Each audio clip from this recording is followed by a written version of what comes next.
Sylvain Jouin, vous êtes dessinateur et gazard. Cet automne, vous venez de sortir un livre, une BD qui s'appelle Rentre dans le moule. Alors, qu'est-ce que Alors c'est une BD éditée chez Delcourt dans la collection Shampoing. C'est une collection qui est tenue par Lewis Trondheim, c'est un peu mon mentor et je suis très fier d'être dans cette collection. C'est un roman graphique, donc c'est la base de l'expression, c'est partir de faits qui me sont vraiment arrivés en fait. Et donc j'essaye de rentrer pas dans ce moule, mais plutôt dans cette phase d'écriture où je décortique différentes phases de ma vie. Et surtout une partie de ma vie où j'ai été confronté au choix, à des remises en question, à des changements de vie. Et j'essaie de traduire toutes ces choses, ces sentiments que j'ai pu vivre en bande dessinée en fait. Alors, vous êtes un auteur de romans graphiques, c'est pas votre premier. Et justement, quel a été ce cheminement pour passer de, je dirais, d'ingénieur, qui était une voie toute trouvée, toute tracée, à dessinateur? Eh bien, j'ai lu une BD en deuxième année aux Arts de Bordeaux, parce que oui, effectivement, je suis gazard et très fier d'être gazard et très heureux. Et cette bande dessinée m'a parlé en fait, m'a terriblement parlé. Alors j'ai toujours dessiné, etc. Quand j'étais enfant, et ça a toujours été un moyen d'expression, un médium que j'aimais en fait particulièrement. Mais cette bande dessinée là, je me suis dit mais c'est ça que je veux faire, c'est ça, c'est exactement ça. Et après, je me rappelle avoir fait aussi un dessin animé en pâte à modeler pendant 3 semaines aux Arts, qu'on avait présenté pendant une des cérémonies aux Arts et Métiers. Ça m'avait plu en fait. Et l'expression artistique m'a tout de suite parlé. Et donc j'ai fini mes études. Et je le devais à moi et à mes parents, je pense. Et ensuite, j'ai commencé peut-être pour me convaincre que c'était possible, faire une année de dessin, pour me dire, voilà, je me laisse 1 an. Et après, cette année est devenue interminable. Et j'en suis arrivé là. Alors justement, ce cheminement, ça commence par donc, un questionnement. Les parents, ils acceptent comment? Ce qui est compliqué, c'est j'ai perdu mon père à ce moment-là, en fait. Donc c'est mon père, et j'en parle un peu dans mes BD. Et c'est aussi une étape, le déclencheur de mon expression, c'est de me dire que des fois on peut faire des choses sans s'en rendre compte, en étant porté par l'admiration, une recherche d'admiration ou une quête en fait, quelque chose dans ce genre-là, ou de la reconnaissance, et on court après quelque chose. Alors moi c'était plutôt vis-à-vis de mon père, et je me suis rendu compte que j'étais devenu gazard, et je me rappelais toutes ces phrases qu'il me disait, comme quoi il aurait aimé, lui, être gazard ou être ingénieur, être gazard en tout cas. Et donc j'avais réussi en fait pour lui, mais j'en suis assez fier en fait, j'en suis assez heureux d'avoir pu lui montrer que j'en étais capable aussi.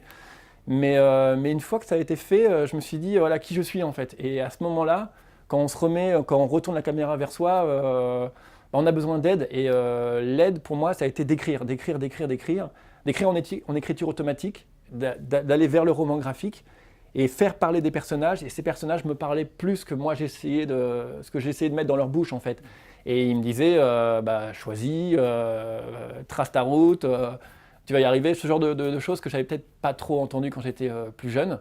Et ça m'a aidé en fait, et ça peut paraître un peu étonnant comme ça, le disant comme ça, étonnant, ça fait un peu ami imaginaire, ça m'inquiète, mais en fait c'est un peu ça, et ça m'a motivé, et le dessin m'a aidé à m'en sortir en tout cas, à écrire, à me poser des questions, voilà. Vous vous êtes certes posé des questions, mais il faut en vivre. Oui, d'où peut-être le titre, ça fait une bonne transition avec la première BD en fait. Donc voilà, je pars dans la bande dessinée. Alors je pars pas vraiment dans la bande dessinée, il n'y a pas une porte qu'on ouvre et où c'est écrit bande dessinée et avec des dédicaces au fond. Non, ça se passe pas tout à fait comme ça. En tout cas, jamais été très bon en dessin déjà. Donc il fallait que j'apprenne. Et à partir de là, je me suis dit c'est pas grave, j'ai le temps.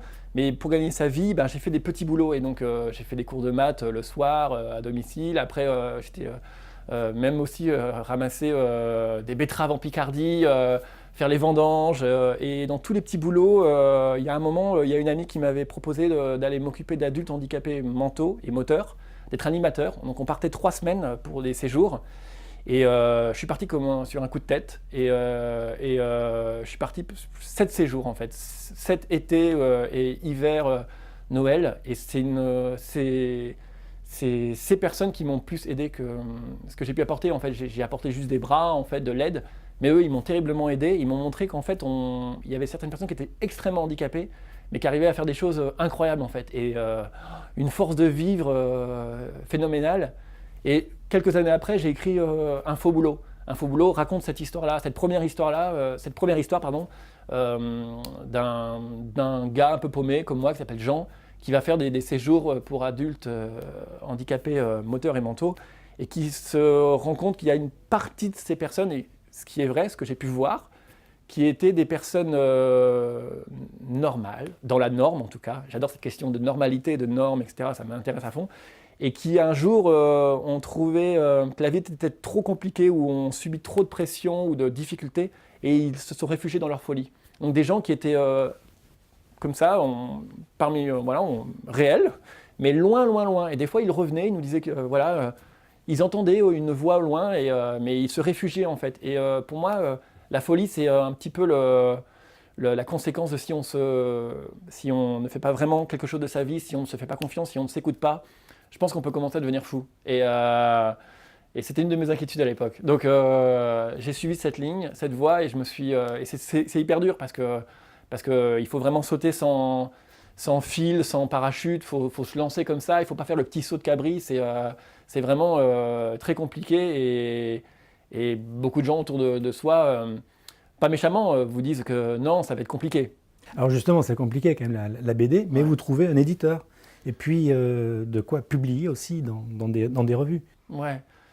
Eh bien, ouais, ça c'est mon côté ingénieur aussi, je pense. Les revues, c'est mon côté ingénieur. Parce que pour le coup, j'ai beaucoup d'amis qui font de la bande dessinée, et je sais que j'ai un côté qui ressemble énormément par exemple, mon frère qui est ingénieur, et quand il est indépendant, et je trouve que sa méthode de travail, sa méthodologie est très proche de la mienne, à savoir comment on relance les gens comment on aborde aussi l'illustration d'un article, comment on peut analyser aussi des articles à illustrer. Et souvent, j'ai remarqué que ça passait bien en fait, et puis j'ai un petit côté un petit peu, je pense, j'espère, rigolo, j'essaie de toujours amener de l'humour, etc.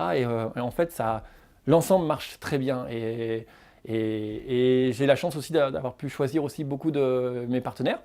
Donc Arrêt Métier Magazine par exemple, et j'en suis très heureux, et aussi beaucoup de magazines écolos ou des ONG. Et ça me permet aussi d'exister par rapport avec ces petits métiers, ces petits travaux en fait d'illustration. Alors, vous vivez aujourd'hui à Prague. Vous avez sorti donc cet automne Rentre dans le moule. Rentre dans le moule, en quelques mots, c'est quoi l'histoire ? Rentre dans le moule, c'est Jean qui met derrière lui un faux boulot et cette peur de devenir fou et de choisir sa vie, et qui se rend compte dans Rentre dans le moule qu'il a fait les arts et métiers. Il me suit quand même, il est très très proche de moi, ce personnage. Et il se rend compte aussi que sa copine est enceinte, et il doit assurer maintenant. Et il va trouver un métier de conducteur de travaux par l'intermédiaire de son ancien. Et sa copine va avoir peur en fait qu'il change complètement. Et c'est aussi une question de rentrer dans le moule. En gros, quand on va le premier jour de notre travail. Je pense qu'on a tous vécu ça en fait. Le premier jour, on arrive, l'entretien d'embauche, on va dans une entreprise, ou le premier jour aussi à l'école. Comme ça, on l'a vraiment tous vécu. Et c'est cette impression de rentrer dans quelque chose qui nous dépasse, cette peur, on est terrifié, etc. Et on a un peu tendance, peut-être des fois, je trouve, à suivre le chemin sur lequel on nous a mis. Si je rentre dans des études, si j'en ai pour 3 ans, je suis sur un tapis roulant, et puis je vous dis à bientôt, dans 3 ans en fait. Si je rentre dans une entreprise, eh bien, je vais continuer sur au moins 3 ans, 4 ans, 5 ans. Je peux bien sûr changer, etc. L'idée, c'est que ce que j'essaie de montrer dans cette BD, c'est que pour une entreprise, pour un métier, on peut changer d'entreprise, c'est facile, on le voit que les gens maintenant sont très mobiles, etc. Mais on peut choisir aussi notre vie à différents échelons, à savoir, on n'est pas obligé de devenir un mari qui n'est jamais là pour ses enfants, par exemple. Il y a aussi cette question du couple que j'essaie d'aborder. On n'est pas obligé aussi d'être ingénieur quand on a fait un diplôme d'ingénieur, même si c'était très long, même si le tapis roulant était très long, la prépa, etc. Oui, très bien, on a fait tout ça, mais on peut aussi sauter du tapis, aller sur un autre tapis, parce qu'il y a toujours des tapis en dessous, ça avance. Dans tous les cas, ça avance, c'est l'histoire de vie, j'imagine. Mais les boîtes dans lesquelles on est censé passer, on n'est pas obligé de les prendre en fait. On peut les esquiver et en prendre d'autres. L'idée c'est quand même d'en prendre, sinon il se passe rien. Mais moi cette idée de boîte, je l'aime bien et elle m'est venue surtout aux arts et métiers de Bordeaux, cette première réflexion de ne pas rentrer dans le moule. C'est une question, je trouve, qu'on abordait beaucoup aux arts. Ça va parler certainement à beaucoup de gars de arts, mais l'idée de ne pas être un mouton, de ne pas être un petit chef, de ne pas être, etc. Alors que la forme pouvait donner l'impression qu'on était justement dans un monôme, suivre le pas, etc. Mais ça, c'est la forme. Et le fond, il m'a toujours intéressé. C'est que le message qui était donné, c'était attention, rentre pas dans le moule. Attention, suis pas le mouvement. Ne deviens pas ce petit chef que finalement l'histoire des arts nous a montré qu'on ne devait pas tendre vers ça en fait. Et ça m'a intéressé aussi de parler de ça en fait, des traditions de l'école, à savoir ce côté ascenseur social de cette école qui a La Rochefoucauld, etc. Et de montrer que voilà, on pouvait aussi travailler en groupe, dans le collectif, et pas dans l'individu, l'individualisme, etc. Et j'avais envie d'aborder aussi cette question-là aussi.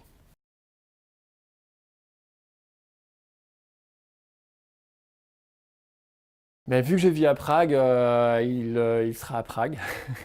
Et je vais essayer de clore 3 BD. Alors quand je dis essayer, ça veut dire qu'il faut que j'arrive à convaincre mon éditeur.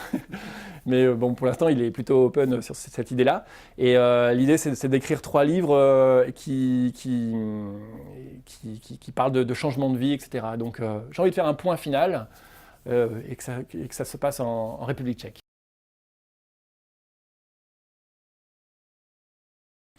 Avec plaisir. Merci beaucoup.